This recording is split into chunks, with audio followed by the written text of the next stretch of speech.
Pemirsa, tabungan perumahan rakyat atau TAPERA tengah menjadi polemik. Ya, Komisioner Badan Penyelenggaraan Tabungan Perumahan Rakyat BP TAPERA ini Heru Pudio mengatakan kesenjangan kepemilikan rumah sangat tinggi sehingga masyarakat harus dilibatkan.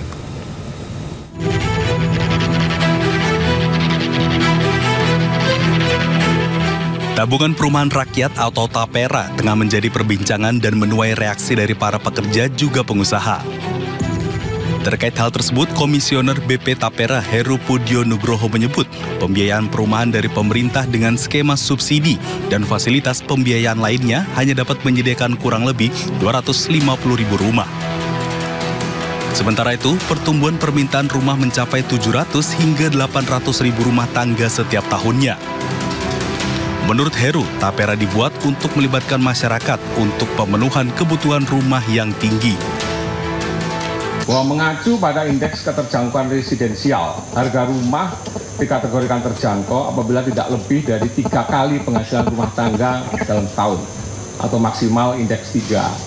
Kondisi saat ini, pada 12 provinsi di Indonesia, ini data ya, masyarakat masih sangat sulit untuk menjangkau kepemilikan hunian dengan harga yang terjangkau, dengan kemampuan penghasilan mereka, bahkan di beberapa provinsi yang populasinya tinggi seperti di Jawa dan Bali, angka keterjangkauan residensialnya sudah di atas 5 atau sangat tidak terjangkau. Permasalahan ini terjadi di hampir semua segmen, baik MDR, kelas menengah maupun pekerja kelas atas. Nah, dari sini kemudian TAPERA hadir, ya, sesuai amanah Undang-Undang Nomor 4 2016 tentang TAPERA, ya, untuk meningkatkan kemampuan atau affordability masyarakat. Penyelenggaraan TAPERA diatur dalam Peraturan Pemerintah Nomor 21 Tahun 2024 yang telah diteken Presiden Jokowi pada 20 Mei silam. Heru menjelaskan dalam Pasal 155 Ayat 1 dijelaskan besaran simpanan yang ditetapkan sebesar 3% dari gaji atau upah untuk peserta pekerja mandiri. Angka 3% ditanggung oleh pemberi kerja sebesar 0,5%, sedangkan sisanya 2,5% ditanggung oleh pekerja.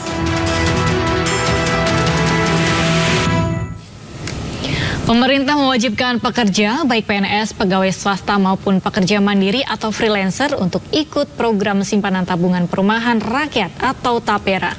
Ya, berdasarkan aturan ini, gaji para pekerja akan dipotong sebesar 3% setiap bulannya.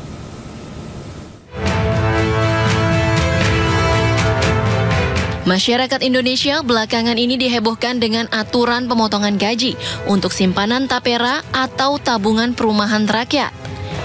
Potongan simpanan TAPERA tercantum dalam Peraturan Pemerintah atau PP Nomor 21 Tahun 2024 tentang perubahan atas PP Nomor 25 Tahun 2020 tentang penyelenggaraan TAPERA. Tujuan simpanan TAPERA adalah untuk membantu pembiayaan perumahan bagi para pekerja. Pekerja yang wajib menjadi peserta adalah pekerja dengan usia minimal 20 tahun atau sudah menikah dan memiliki penghasilan paling sedikit sebesar upah minimum peserta TAPERA. Pekerja yang dimaksud adalah PNS, ASN, TNI Polri, pegawai BUMN, pekerja swasta, dan pekerja mandiri atau freelancer. Besaran simpanan TAPERA ditetapkan sebesar 3% dari gaji.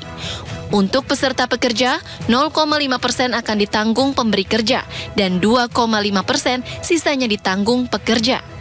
Sementara untuk pekerja mandiri atau freelance menanggung beban potongan seluruhnya sesuai penghasilan yang diterima. Presiden Joko Widodo meyakini simpanan TAPERA akan bermanfaat untuk masyarakat meski menimbulkan pro dan kontra.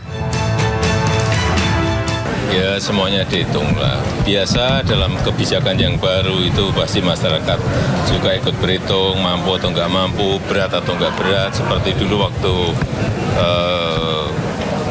BPJS di luar yang BPI yang gratis 96 juta kan juga ramai, tapi setelah berjalan kan saya kira merasakan manfaatnya bahwa rumah sakit tidak dipungut biaya, hal-hal seperti itu yang akan dirasakan setelah berjalan. Kalau belum biasanya pro dan kontra.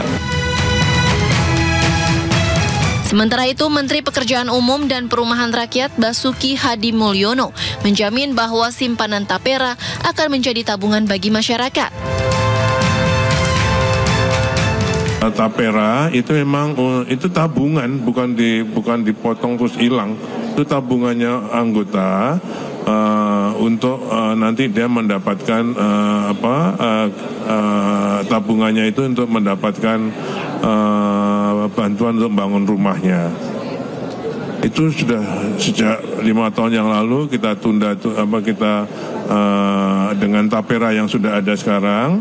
Itu sudah 5 tahun yang lalu. Tapera yang pertama kali dibentuk itu untuk menurut Menteri Keuangan untuk membina kredibilitas dulu. Jadi tidak langsung kena pada tahun pertama dulu. Nah, ini sudah 5 tahun, sudah ganti pergantian pengurus kan. Nah, ini dimulai dengan sudah disetujuinya oleh Bapak Presiden. Pemerintah memberikan waktu untuk pendaftaran pekerja kepada Badan Pengelola Tapera paling lambat pada tahun 2007. Tim Liputan iNews melaporkan. Ya, itu dia program tapera dari pemerintah ya. Mungkin niatnya baik dari pemerintah untuk mempersiapkan bagi yang belum punya rumah, ya gitu ya. Mengingat sekarang bahwa banyak disebut milenial kesulitan untuk membeli rumah dan mungkin ini adalah salah satu cara atau alternatif pilihan untuk dari pemerintah untuk masyarakat mempersiapkan bagaimana nantinya kita punya rumah gitu. Ya, namun menjadi polemik bagi yang sudah punya rumah gitu ya. Saya nggak perlu lagi rumah kedua. Nah, semoga rencana tapera ini ada jalan keluar bagi yang sudah punya rumah, atau nggak mungkin ada program-program lain, mungkin entah itu bisa saving, bisa dialihkan ke yang lainnya juga untuk lebih baik lagi ya. Tapi di sisi lain juga setiap orang, setiap individu ada keperluan sendiri-sendiri, ada tujuannya sendiri-sendiri dan punya alokasi anggaran sendiri-sendiri. Jadi nggak semua orang juga perlu rumah gitu, dan ini perlu digodok lagi ya. Dan mungkin dibahas lagi untuk bagaimana memberikan win-win solution. Apalagi sudah banyak potongan-potongan ya. Jadi tiba-tiba kok boleh berkurang. Tapi kita berharap rencana ini akan menjadi solusi untuk semua orang ya. Win-win solution. Win-win solution untuk semuanya.